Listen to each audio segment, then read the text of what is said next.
Hey everyone, hope you're having a good day. My name's Andy. My channel is Finding Value. Today we're going to do our daily technical analysis update of commodities, work our way through the dollar, yields, precious metals, and commodities and ETFs that I follow. And I'm going to give you my financial opinion across the board there. If you guys need help with anything commodity related or stock market related, you can definitely check out finding-value.com. You can see my portfolio. And I'm going to be releasing a midweek update today right after this. So let's dive in. Let's take a look, see what things are doing. We've got the DXY here. Again, it's been elevated. It looks like it's just holding on, moving sideways at the moment. A little bit of pressure, selling pressure up here. And then we come back here and it looks like we get a little bit of buying pressure down here. So we're in a range, ping-ponging back and forth. The US 2-year yield, is this thing going to roll over? We're going to find out here over the next few weeks. It's been strong today, up 1.58%, a little bit of a wick at the top. Again, I think precious metals are going to take off when this goes down. And I also think the dollar will go down with it, the DXY. So when this curve uninverts, whenever that is, I don't know if it's going to happen immediately. We'll see the precious metals definitely take off, I think. The 10-year yield up 2.3%. This still looks really good to even try to go higher in the short term. So that's the 10-year yield. It's been bouncing back and forth above support. Does look good to go higher. And then the TYX, the 30-year yield, finishing quite strong today at 1.75. That still looks like it wants to go on up. So the short end, it's higher, but I mean, if you look at it, we were at 1.6% on the 2-year, 2.3% on the 10-year, 1.75 on the 30-year. So the middle of the curve went up the most versus the short and the long. TYX, TNX ratio slightly lower, but are we going to get a little bit of a bounce here to the upside? We're getting a little bit of support. What that would mean is perhaps we get a little bit lower yields, and if that yields drop a little bit, we would see precious metals start to come alive. But again, we're at a very low level, and this is generally a good spot to be looking at precious metals down here. Bond prices selling off today with those higher yields. So we zoom in there. This does look like it could continue lower. So I know I'm talking kind of outside of both sides of my mouth, uninverted yield curve, but yields look like they want to go higher and bond prices look like they want to go lower, which means the curve will remain elevated or potentially still go higher. So that's what it's shown us in the short term. Bond price weakness, yield strength. Looking at gold, gold doesn't like that yield strength, so it's sold off 23 bucks. Gold is a function of that yield curve uninverting. At least it has been in the past. That dynamic can change, but right now that dynamic is holding true. We're still above support at the 1913 level, but it does look like we could still go a little bit lower for gold until we see a reversal candlestick. Silver also selling off, but this still looks good for me to go higher. It still looks good.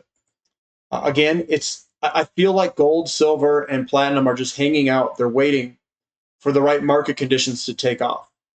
Like they're almost, I would say, moving or they have moved before what is about to come. I'll just put it that way. Platinum down a little bit. We're against resistance right where we're at, and we sold off a little bit. And the market conditions are not right for it. So gold and silver mining companies, we came into some resistance up here. That's what the selling pressure and reversal candlestick is this day. So you can see it. Oh, I can't go in the short term on this one. But we did reverse throughout the day, and the momentum is coming slightly to the downside, but still looks good for a potential move higher. CRB, I have this rolling in there, but look at interest rates went up, and with those interest rates going up, it pushed oil up, or oil went up and pushed interest rates up, however you want to view it. There's a strong correlation between those two. Oil going up, well, CRB index is going up, even though we had a signal that this was going to drop in the short term potentially. The market overcame that. CRB to S&P 500 starting to gain some strength here. Let's see if we can get a move to the upside for this ratio. We have been in a pretty big downtrend ever since October of 2022. We've been heading lower, lower, lower. GDX, slightly lower. It looks like we could pull back a little bit further in GDX based off of the candlestick today, which is a bearish engulfing. GDXJ is going to have the same thing. We could have a little bit lower. Same with SILJ, a little bit lower. But we're also seeing that weakness in precious metals and the strength in yields going higher. They're all interconnected. Crude oil up 1%. So this is holding strong here. We'll see which direction this wants to break. If oil moves on higher, I would expect that yields would go up with it as well. They're highly correlated. Natural gas on up 3.14%. That looks good. We've been trampolining, kind of just moving back and forth here, basing out, and we could break out of this base at any point that the buyers and sellers wanted out of this trading range. XOP is breaking to the upside. Looks like people are positioning in oil and natural gas stocks. So we're breaking that trend line. Money is coming back in. Let's see what happens next. A lot of the times you break out, you do a retest, so you pull back into that, and then you take off. Doesn't mean every time it happens like that, but a lot of the times it does. OIH also breaking here, moving to the upside, and that looks like that could continue to the upside. So that looks good. Sprott Physical Uranium Trust, small selling pressure day today.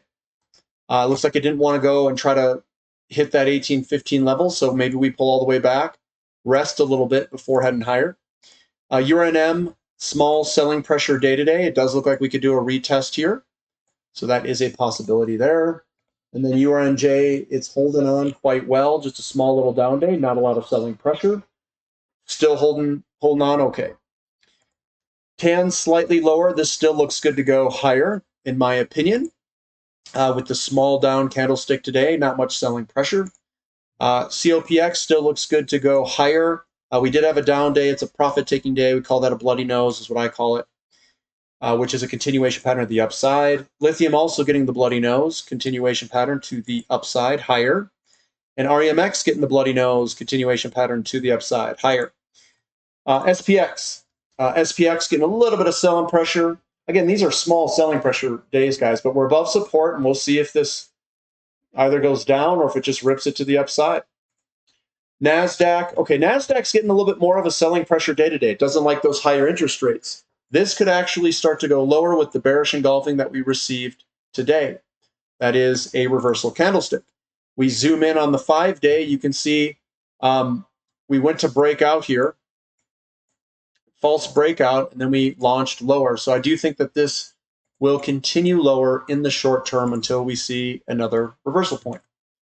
Emerging markets down a little bit, but still holding on, just moving sideways, even in the face of stronger yields. And I think it was slightly stronger dollar today, right? Yeah, 0.01 is flat. XHB popping higher today, getting right above this resistance level. Popping above that resistance level. Now it's support, and we'll see if we can use that as support to move on up for the home builders. But it's breaking out. Looks good. Moo's still moving higher. This does look like we could be putting in a little bottom here and attempt to move on up. Copper, right at resistance support level.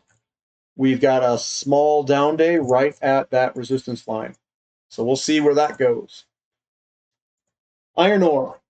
Iron ore moving sideways, a little bit of a down day. Maybe we base out a little bit, do some trampoline jumps is what I like to call it, right at above support. Nickel down a little bit, just moving sideways, trying to base out.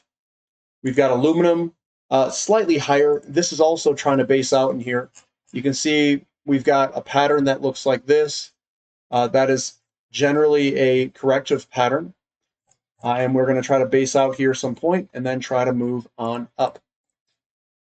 Baltic Dry Index, it likes higher oil. That is also correlated with oil, up 8.2%. We'll see if we can put a little bottom here. Maybe it's kind of like a inverted shoulder, head, shoulder, and maybe a move on up. We'll see.